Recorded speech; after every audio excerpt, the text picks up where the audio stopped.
Hello everyone, it's Dr. Wolfe here. In this video, I'm going to be going over the process of translation.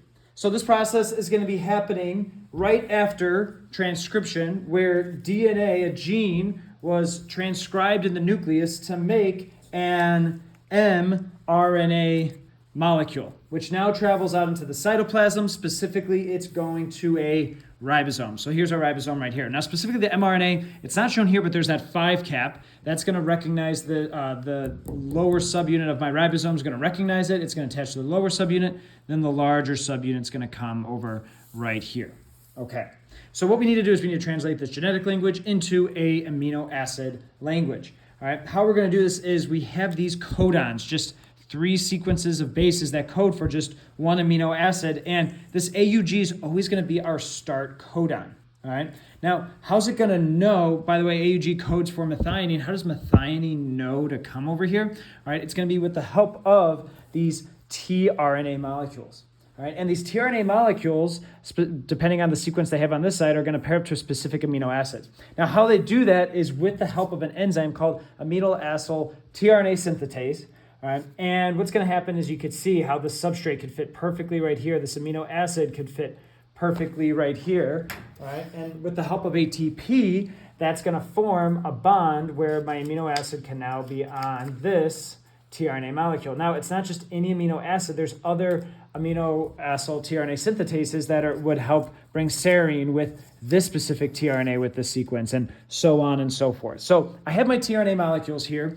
And also on my ribosome, I have these different sites. It's EPA for my different sites. All right. And what's going to happen is first, my tRNA holding my methionine is going to come in, and notice how that UAC perfectly binds with the complementary bases on my mRNA molecule. All right. On my codon. So on my tRNA molecule, this is what we call where's the card for it? Don't know where it is, but it's called, here we go, anticodon. So on the tRNA is the anticodon. It codes with the codon on my mRNA molecule, all right? So now what's going to happen next is, again, this is on the P site, all right, at the A site, all right, UCU. So what's going to come in is this tRNA molecule that's going to match with those complementary bases, codon with the anticodon, and we're going to bring in serine, all right? So what's going to happen next is, because these molecules are close together, right, we are going to get a dehydration synthesis reaction, right, where we're going to make a peptide bond between my methionine and my serine. So let's show that happening. All right, so there's the peptide bond. And for now, this peptide is still attached to this tRNA molecule at the A site here. All right. What's going to happen next is now they're going to shift over, all right, to the other site. This one just went to the exit site, right? And as the name implies, this tRNA molecule is now going to go away. That methionine attached to the serine now. Great. All right. And then now the serine's and its tRNA molecules in the P site. So what's going to come into the A site is, again, that corresponding, or that tRNA molecule with that corresponding anticodon with the codon, GGG. All right, same thing is going to happen, right, where we're going to form a peptide bond between serine and proline. All right. Now, the fact that we're starting to string together these amino acids right here, what we have is not just amino acids, we have a polypeptide. We're on our way to making essentially a protein. Okay. So what happens next is, again, they're going to shift over. This tRNA goes to the exit site. It leaves. All right. And then I have UAA, which doesn't necessarily have a tRNA molecule that bonds with it. This is our stop codon.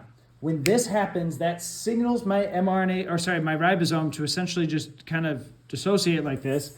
mRNA molecule goes away, all right? Eventually this tRNA molecule is going to go away too, all right? Like I said, the ribosome goes away, and what we're left with is our finished protein, all right? Now, what needs to happen now, though, is we got to do some protein processing, all right? A couple reasons for this, all right? First of all, we got plenty of these proteasomes out in the cytoplasm that are eating away at certain types of proteins, all right, breaking them down, all right. This is actually good for recycling amino acids and for proteins that didn't fold right, all right. And when they break them down, that's that process of proteolysis, okay. So one thing there's multiple ways that we can help with processing this. One of these things, one of these proteins that's going to help with it are these chaperonins, all right. So chaperonins, there's a couple types. All right, some of them are just going to kind of come over and help fold it, and others actually create almost like this nice cocoon environment for the protein to fold without getting these proteasomes to start breaking them apart. So literally this protein could go inside, all right, this chaperonin, all right, it kind of creates this great, it puts a cap on, it does its folding, however, it's supposed to, and then it pops out, okay?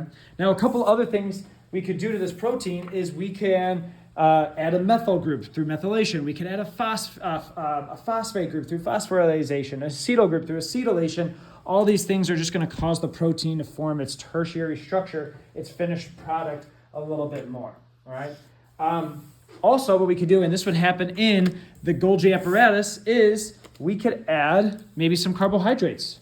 All right. We could create a glycoprotein in the process of glycosylation.